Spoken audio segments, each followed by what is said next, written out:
በዚህ ቪዲዮ ከመኪና ጋር በተገናኘ በጣም ጠቃሚ የሆኑ ቮካብለሪዎችን ታገኙበታላችሁ። በተለይ ደግሞ ፊውቸርሻይን የምትሰሩ ሰዎች በጣም ያግዛችኋል።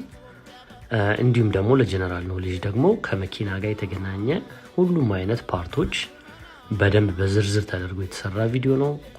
ከዩቲዩብ ቻናሉ ላይ እንደዚህ ስክሪንሾቶቹን እዚህ ጋር አስቀምጬላችኋለሁ። ያው ድንገት እዚሁ ቲክቶክ ላይ ስክሮል አድርጋችሁ ማለፍ ከፈለጋችሁ ግን በደንብ ቪዲዮ በደንብ በዝርዝር የተሰራ ቪዲዮ ስላለላችሁ ዩቲዩብ ላይ እዛ ላይም ገብታችሁ ማየት ትችላላችሁ። ያው ዛፍ ቲፕስ ዩቲዩብ ቻናል የሚለው ላይ ማለት ነው። በጣም ይጠቅማችኋል።